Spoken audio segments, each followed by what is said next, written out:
घोर जंगल में मैंने 12 वर्ष मैंने तपस्या किया। सही बात स्वामी जी। लेकिन पति और पत्नी को कभी मिलन नहीं हुआ। हाय स्वामी जी। आज मेरा विचार है कि मैं कहीं नहीं जाऊंगा, इसी चौबटिया पर 2 आदमी जोर खाएंगे। ठीक है स्वामी जी। ठीक है।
हाँ स्वामी जी। अब यहाँ एक चौबटिया छोड़कर मैं कहीं नहीं जाऊंगा। ठीक है, कुछ देर के लिए आराम कीजिए।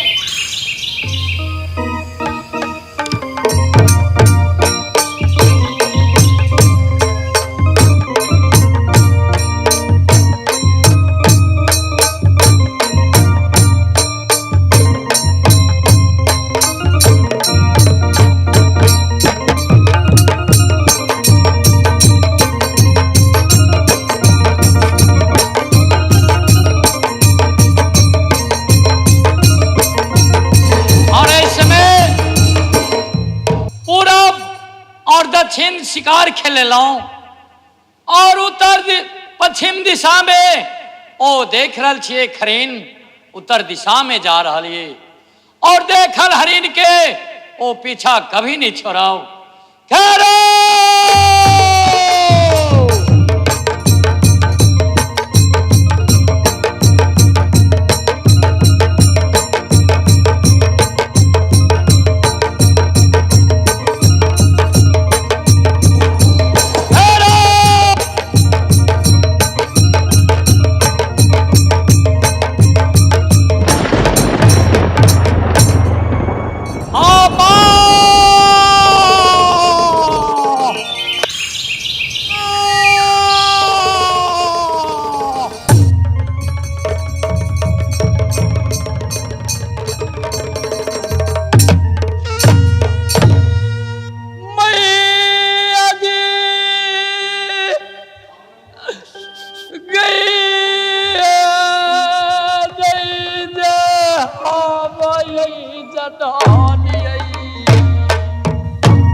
समय मार भार कहते था, माता कहते था बेटा जंगल गेला शिकार खेल के लेल, लेकिन अंग अंग में कोरी कुष्ठ पिछले रही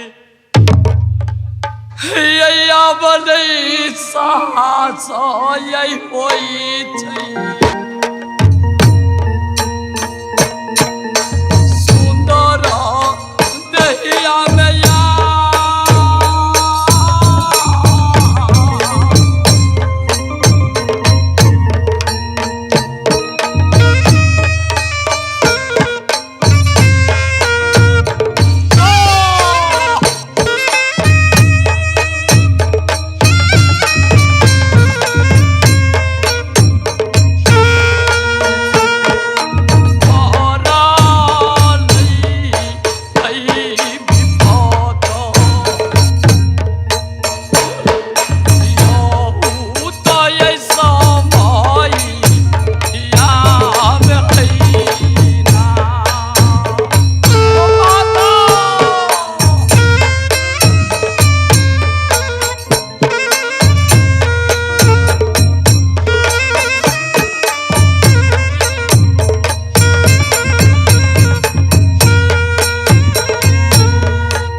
और शांति दोनों बहन को मैं भेजे थे कहा स्कूल कॉलेज में पढ़ने के लिए। साथ साथ मंत्री साहब पहुंचे, वो भी लौट करके नहीं आया, कुछ शुभ समाचार नहीं पहुंचे। इस समय मैं मंत्री साहब को बात जोड़ रहा हूं, देखते हैं कुछ निदा आगे बढ़ करके देखेंगे। मंत्री साहब जल्दी आओ। अबरे छी मालिक, अबरे छी। आई है रे छोरा आमक गाछी में, आई है रे गोरका छोरा आमक गाछी में, तोरा टिकला की गए बहू। आई है रे छोरा आमक गाछी में।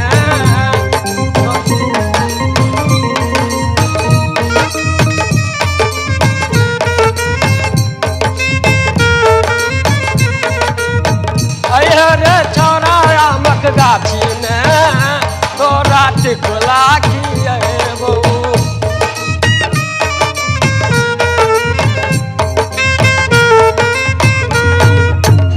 टिकला खिया बौरा से गुलबा खिए बहू, टिकला खिया बौरा से गुलबा खिए बहू, गोदी में बिठा के तीरे मारी गए बहू।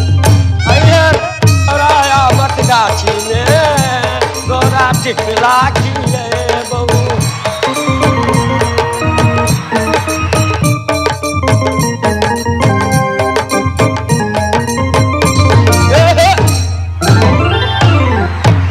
कखनी से महाराज हो मंत्री बाबा, हो मंत्री साहब, हो मंत्री साहब हल्ला करल। असने तो मालिक के जाकर पहले प्रणाम कर ले छिए। ओ ठमका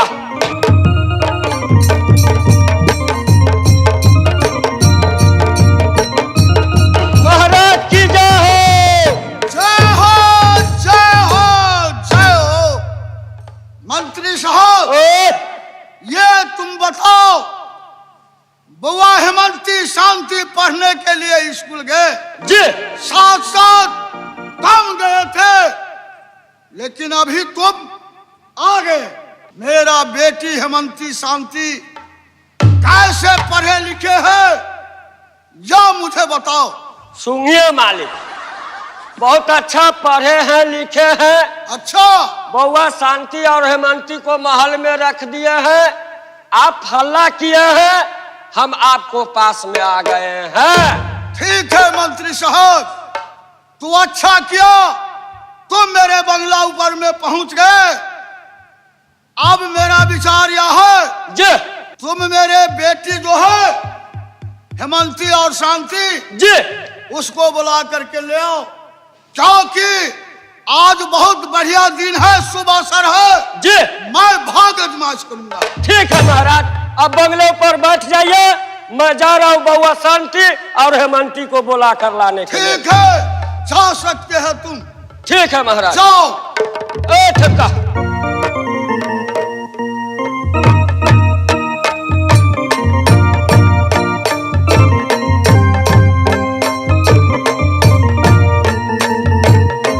तो बउआ शांति हेमंती चलो।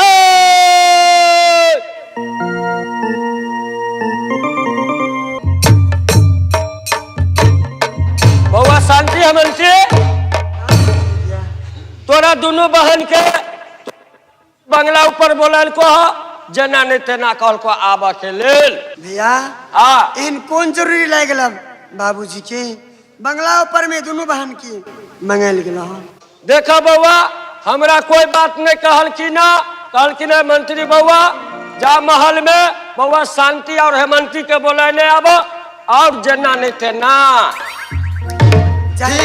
जाही पड़तो बउआ, जाही पड़तो, जल्दी करा। चला भैया चल। हाँ ना यही बात आ गई, चला लिया।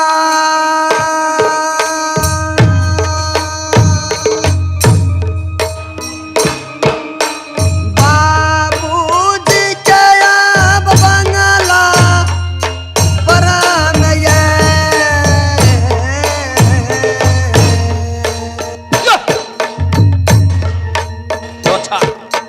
कथिला मंगला कई बाबू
हमारे इस चैनल मैथिली गंगा को लाल बटन दबाकर सब्सक्राइब करें व घंटी के निशान का बटन दबाएं ताकि सभी नए वीडियो आप तक तुरंत पहुंचे बिल्कुल मुफ्त।